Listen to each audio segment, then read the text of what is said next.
1982ರಲ್ಲಿ ತೆರೆ ಕಂಡ ಹೊಸಬೆಳಕು ಚಿತ್ರದ ಬಗ್ಗೆ ಇವತ್ತು ನಾವು ಮಾತಾಡೋಣ.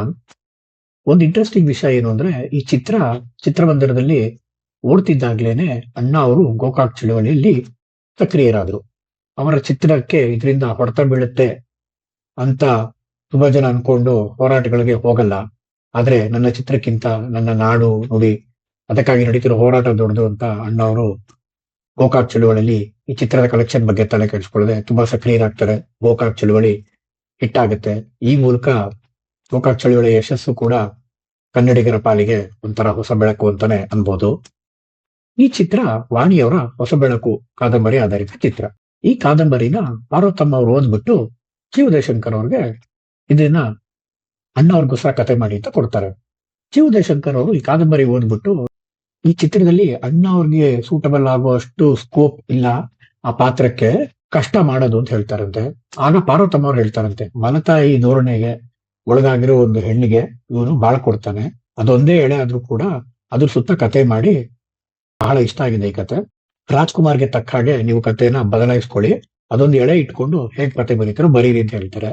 ಅಲ್ಲಿಂದ ಮುಂದಕ್ಕೆ ಜಿ ಉದಯಶಂಕರ್ ಅವರು ಕಥೆನ ಬರಿತಾ ಹೋಗ್ತಾರೆ. ಕಾದಂಬರಿನ ನಾನು ರೀಸೆಂಟ್ ಆಗಿ ಓದ್ದೆ. ಈ ಕಾರಣದಿಂದಾನೇ ಅದನ್ನ ಓದಕ್ಕೆ ತುಂಬಾ ಕುತೂಹಲ ಇತ್ತು. ಹೌದು, ಆ ಚಿತ್ರದಲ್ಲಿ ರವಿ ಅನ್ನೋ ಕ್ಯಾರೆಕ್ಟರ್ಗಿಂತ ಹೆಚ್ಚಾಗಿ ವತ್ಸಲ ಕ್ಯಾರೆಕ್ಟರ್ಗೆ ಸ್ವಲ್ಪ ಜಾಸ್ತಿ ಮಹತ್ವ ಇದೆ.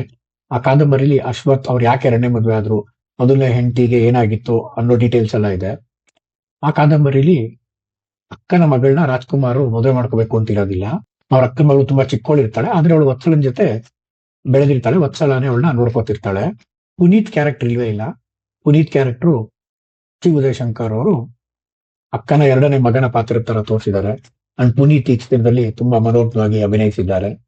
ಬಹುಶಃ ಆಗ ಅವರ ಅಭಿನಯ ಚೆನ್ನಾಗಿದ್ದರಿಂದ ರಾಜ್ಕುಮಾರ್ ಸಿನಿಮಾದಲ್ಲಿ ಅದೊಂದು ಕ್ಯಾರೆಕ್ಟರ್ ಇರ್ಲಿ ಅಂತ ಮಾಡಿರ್ಬೋದು.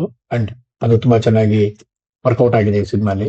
ಮತ್ತು ಕಾದಂಬರಿಲಿ ರವಿ ಅನ್ನೋ ಕ್ಯಾರೆಕ್ಟರ್ ಅವ್ರ ಮನೇಲಿ ರಜತ್ ಸಮಯದಲ್ಲಿ ಓದಕ್ ಬಂದಾಗ ವತ್ಸಲಂಗ್ ಆಗೋ ಅನ್ಯಾಯನ ನೋಡಿ ಅವಳಿಗೆ ಕಾಲೇಜ್ ಹೋಗೋ ತರ ಮಾಡಿ ಅವಳು ಸಂಗೀತಾಭ್ಯಾಸಕ್ಕೆ ತೊಂದರೆ ಆಗದಿರೋ ತರ ಮಾಡ್ತಾನೆ. ಅದಾದ್ಮೇಲೆ ಮುಂದಿನ ಸತಿ ರಜಕ್ಕೆ ಬಂದಾಗ ರವಿ ಅವಳನ್ನ ಇಷ್ಟಪಡ್ತಾ ಇದ್ದೀನಿ ಅಂತ ಹೇಳಿ, ಅವಳು ಅವಳನ್ನ ಇಷ್ಟಪಡ್ತಾ ಇದ್ದೀನಿ ಅಂತ ಹೇಳಿ ಮದುವೆ ಆಗ್ತಾರೆ. ಮತ್ತು ವತ್ಸಲ ಹೆಸರಲ್ಲಿ ದುಡ್ಡಿರುತ್ತೆ. ಆ ದುಡ್ಡಿಗೆ ಆಸೆ ಪಟ್ಟು ಯಾವುದೋ ಒಂದು ಗಂಡು ಬಂದು ವತ್ಸಲನ ಬೇಡ ಅನ್ನತ್ತೆ. ಅದು ಒಂದು ಸಣ್ಣ ಭಾಗವಾಗಿ ಬರುತ್ತೆ. ಚಿತ್ರದಲ್ಲಿ ಅನೇಕ ವಿಷಯಗಳು ಹೊಸದಾಗಿ ಸೇರಿಸಿದ್ದಾರೆ. ಚಿತ್ರದಲ್ಲಿ ರಾಜ್ಕುಮಾರ್ ಅವರು ಡೆಲ್ಲಿ ಕೆಲಸ ಮಾಡ್ತಾ ಇರ್ತಾರೆ, ರಜಕ್ಕೆ ಅಂತ ಬಂದಿರ್ತಾರೆ. ಆಗ ಈ ಅನ್ಯಾಯನೆಲ್ಲ ನೋಡಿ ಅವ್ರ ಅಕ್ಕ ಮಾಡ್ತಿರೋ ಸರಿಯಲ್ಲ, ಮಲ್ತಾಯಾಗಿ ವತ್ಸಲಿಗೆ ಅವ್ರು ಕೊಡ್ತಿರೋ ಕಷ್ಟ ನೋಡಕ್ಕಾಗದೆ ರಾಜ್ಕುಮಾರ್ ಅವರು ಅವರ ಜೀವನನ ಸರಿ ಮಾಡ್ಬೇಕು ಅಂತ ಹೇಳಿ ಅವ್ರ ಅಕ್ಕನ ತರನೇ ನಡ್ಕೊಂಡು ಅವ್ರಿಗೆ ಸಹಾಯ ಮಾಡ್ತಾ ಹೋಗ್ತಾರೆ. ಅವ್ರಿಗೆ ಅದು ಅರ್ಥ ಆಗಲ್ಲ. ಅವ್ರು ಇನ್ನೇ ಡೆಲ್ಲಿಗೆ ಹೋಗ್ಬೇಕು ಅಂದಾಗ ಮುಳ್ಳಿಂದಾನೆ ಹ್ಯಾಕ್ ತೆಗೆದೆ, ನಾನು ಮಾಡಿದ್ದೆಲ್ಲ ನಿನಗೆ ಹ್ಯಾಕ್ ಪೂರಕವಾಗಾಯ್ತು ಅಂತ ಹೇಳಿದಾಗ ಅವ್ರ ಮೇಲೆ ಇಷ್ಟ ಆಗುತ್ತೆ. ಆದ್ರೆ ಅವ್ರು ಇನ್ನೇನು ಹೇಳ್ಕೋಬೇಕು ಅನ್ನೋಷ್ಟು ಅವ್ರು ಡೆಲ್ಲಿಗೆ ಹೊಟ್ಟೋಗ್ತಾರೆ. ಡೆಲ್ಲಿಗೆ ಹೋದಾಗ ಡಾಕ್ಟರ್ ರಾಜ್ಕುಮಾರ್ ಅವ್ರಿಗೆ ದೊಡ್ಡ ಆಫರ್ ಬರುತ್ತೆ. ಅವರ ಬಾಸ್ ಮಗಳನ್ನೇ ಮದುವೆ ಮಾಡ್ಕೊಂಡು ಎಲ್ಲಾ ಶ್ರೀಮಂತಿಕೆ ಐಭೋಗಗಳು ಇರುವಂತ ಒಂದು ಆಫರ್ ಬರುತ್ತೆ. ಆದ್ರೆ ರಾಜ್ಕುಮಾರ್ ಅವರು ವತ್ಸಲ ಅವರ ಪರಿಸ್ಥಿತಿ ತಿಳ್ಕೊಂಡು ವಾಪಸ್ ಬೆಂಗಳೂರು ಬಂದು ಕೊನೆಗೆ ಅವ್ರ ಅಕ್ಕನ ಮಗಳನ್ನ ಮದುವೆ ಮಾಡ್ಕೋಬೇಕು ಅಂತ ಒತ್ತಡ ಜಾಸ್ತಿ ಆದಾಗ ಕುರುಡನ್ ತರ ನಾಟಕ ಆಡಿ ಕೊನೆಗೆ ಅವ್ರ ಅಕ್ಕ ಕುರುಡನ್ಗೆ ಕೊಟ್ಟು ಮದುವೆ ಮಾಡಲ್ಲ ಅಂತ ಹೇಳಿದಾಗ ಕೊನೆಗೆ ಒಂದಷ್ಟು ಡ್ರಾಮಾ ಆಗಿ ವತ್ಸಲನ ಮದುವೆ ಮಾಡ್ಕೊಂಡು ಚಿತ್ರ ಸುಖಾಂತ್ಯ ಕಾಣುತ್ತೆ. ಒಂದು ಸಣ್ಣ ಎಳೆ ಇಟ್ಕೊಂಡು ಮಾಡಿದ ಕಾದಂಬರಿನ ರಾಜ್ಕುಮಾರ್ ಅವರ ಇಮೇಜ್ಗೆ ತಕ್ಕ ಹಾಗೆ ಜಿ ಉದಯಶಂಕರ್ ಅವರು ತುಂಬಾ ಚೆನ್ನಾಗಿ ಬ್ಲೆಂಡ್ ಮಾಡಿದ್ದಾರೆ. ಈ ಚಿತ್ರ ಡಾಕ್ಟರ್ ರಾಜ್ಕುಮಾರ್ ಅವರ ಬ್ಲಾಕ್ ಬಸ್ಟರ್ ಸಾಲ್ಗೆ ಸೇರ್ಕೊಳ್ಳುತ್ತೆ. ಈ ಚಿತ್ರದಲ್ಲಿ ಶ್ರೀನಿವಾಸ್ ಮೂರ್ತಿ ಪಾತ್ರ ಕೂಡ ಇಲ್ಲ. ಶ್ರೀನಿವಾಸ್ ಮೂರ್ತಿ ಅವರ ಪಾತ್ರನು ಸ್ವಲ್ಪ ಕಾಮಿಡಿ ಟಚ್ ಕೊಟ್ಟು ಜಿ ಉದಯಶಂಕರ್ ಅವರು ಆ ಪಾತ್ರನು ಚೆನ್ನಾಗಿ ಬರ್ದಿದ್ದಾರೆ. ಶ್ರೀನಿವಾಸ್ ಮೂರ್ತಿ ಅವರು ಈ ಚಿತ್ರದಲ್ಲಿ ಮನೋಜ್ಞವಾಗಿ ಅಭಿನಯಿಸಿದ್ದಾರೆ. ಈ ಚಿತ್ರದಲ್ಲಿ ಇವೆಲ್ಲದಕ್ಕಿಂತ ನಮ್ಗೆ ಇಷ್ಟ ಆಗೋದು ಈ ಚಿತ್ರದ ಹಾಡುಗಳು. ಡಾಕ್ಟರ್ ರಾಜ್ಕುಮಾರ್ ಅವರ ಚಿತ್ರ ಅಂದ್ರೆ ಹಾಡುಗಳು ಅದ್ಭುತವಾಗಿರುತ್ತೆ. ಈ ಚಿತ್ರದ ಹಾಡುಗಳು ಅದ್ಭುತಕ್ಕಿಂತ ಅದ್ಭುತ ಅಂತ ಕರಿಬಹುದು. ಒಂದೊಂದು ಹಾಡುಗಳು ಅದ್ಭುತವಾಗಿದೆ. ಡಾಕ್ಟರ್ ರಾಜ್ಕುಮಾರ್ ಅವರು ಎಂತ ವರ್ಸಟೈಲ್ ಸಿಂಗರ್ ಅಂತ ತಿಳ್ಕೊಬೇಕು ಅಂದ್ರೆ ಈ ಚಿತ್ರದ ಹಾಡುಗಳನ್ನ ಕೇಳಬೇಕು. ರವಿ ನೀನು ಆಗಸದಿಂದ, ಹೊಸ ಬೆಳಕು, ಚೆಲುವೆ ನಿನ್ನ ನೋಡಲು, ನೀನಾದೆ ಬಾಳಿಗೆ ಜ್ಯೋತಿ ಹಾಡುಗಳನ್ನ ಜಿ ಉದಯಶಂಕರ್ ಅವರೇ ಬರೀತಾರೆ. ಡಾಕ್ಟರ್ ರಾಜ್ಕುಮಾರ್ ಮತ್ತು ಎಸ್ ಜಾನಕಿ ಈ ಹಾಡುಗಳನ್ನ ಹಾಡ್ತಾರೆ. ಇನ್ನೊಂದು ವಿಶೇಷ, ಕಣ್ಣೀರ ಧಾರೆ ಜಿ ಉದಯಶಂಕರ್ ಅವರು ಬರೆದಿರೋ ಈ ಹಾಡು ಕೋಯಿ ಪಾಸ್ ಆಯಾ ಸವೇರೆ ಸವೇರೆ ಎಂಬ ಜಗಜಿತ್ ಸಿಂಗ್ ಹಾಡಿನ ಇನ್ಸ್ಪಿರೇಷನ್. ಈ ಹಾಡು ಲಲಿತ ರಾಗದಲ್ಲಿ ಕಂಪೋಸ್ ಆಗಿರೋ ಹಾಡು. ಈ ಹಾಡಿನ ಮೂಲಕ ಡಾಕ್ಟರ್ ರಾಜ್ಕುಮಾರ್ ಅವರ ಗಾಯನ ಇನ್ನೊಂದು ಲೆವೆಲ್ಗೆ ಹೋಗುತ್ತೆ. ತುಂಬಾ ಅದ್ಭುತವಾಗಿ ಈ ಹಾಡನ್ನ ಹಾಡಿದ್ದಾರೆ. ಆ ಕುರುಡನ ವೇಷದಲ್ಲಿ ಡಾಕ್ಟರ್ ರಾಜ್ಕುಮಾರ್ ಈ ಹಾಡು ಹಾಡಿದಾಗ ಎಷ್ಟೋ ಜನ ಅಭಿಮಾನಿಗಳಿಗೆ ಬಹುಶಃ ಕಣ್ಣೀರಾಧಾರ ಆಗಿರುತ್ತೆ ಥಿಯೇಟರ್ ಅಲ್ಲಿ. ಇದು ಬಿಟ್ಟು ಇನ್ನೊಂದು ಹಾಡು ವಾಣಿ ಜಯರಾಮ್ ಮತ್ತು ಎಸ್ ಜಾನಕಿ ಅವರು ಹಾಡ್ತಾರೆ. ಇದು ತೆರೆದಿದೆ ಮನೆ ಓ ಬಾ ಅತಿಥಿ. ಇದು ಕುವೆಂಪು ಅವರ ಒಂದು ಅದ್ಭುತವಾದ ಗೀತೆ. ಹೊಸ ಬೆಳಕು ಮೂಡುತ್ತಿದೆ ಅಂತ ಒಂದು ಟೈಟ್ಲ್ ಹಾಡನ್ನ ಆಲ್ರೆಡಿ ಶಿವದಯಶಂಕರ್ ಅವರು ಬರೆದಿರ್ತಾರೆ. ಆದ್ರೆ ದೊರೆ ಭಗವಾನ್ ಅವ್ರಿಗೆ ಹೊಸ ಬೆಳಕು ಅಂತ ಪದ ಇರೋ ಒಂದು ಹಾಡ್ ಬೇಕು ಅಂತ ಹುಡುಕ್ತಿದ್ದಾಗ ಕುವೆಂಪು ಅವರ ಈ ಹಾಡು ಜ್ಞಾಪಕ ಬರುತ್ತೆ. ಯಾಕೆಂದ್ರೆ ಈ ಚಿತ್ರದಲ್ಲಿ ಹೊಸ ಬೆಳಕು ಹೀರೋಯಿನ್ ಜೀವನದಲ್ಲಾಗುತ್ತೆ ರಾಜ್ಕುಮಾರ್ ಅವರ ಎಂಟ್ರಿಯಿಂದ. ಸೊ ಹೀರೋಯಿನ್ಗೂ ಒಂದು ಹಾಡಿದ್ರೆ ಹೊಸ ಬೆಳಕು ಅನ್ನೋ ಪದದಿಂದ ಚೆನ್ನಾಗಿರುತ್ತೆ ಅನ್ನೋ ಥಾಟ್ ಅಲ್ಲಿ ಈ ಹಾಡನ್ನ ಹುಡುಕ್ತಿದ್ದಾಗ ಕುವೆಂಪು ಅವರ ಹಾಡು ಜ್ಞಾಪಕ ಬರುತ್ತೆ. ಕುವೆಂಪು ಅವರು ₹1 ಸಂಭಾವನೆಯನ್ನು ತಗೊಳ್ಳದೆ ಈ ಹಾಡಿನ ರಾಯಲ್ಟಿನ ರಾಜ್ಕುಮಾರ್ ಸಿನಿಮಾಗೋಸ್ಕರ ಕೊಡ್ತಾರೆ. ಅದು ಕುವೆಂಪು ಅವರಲ್ಲಿದ್ದಂತ ದೊಡ್ಡ ಗುಣ.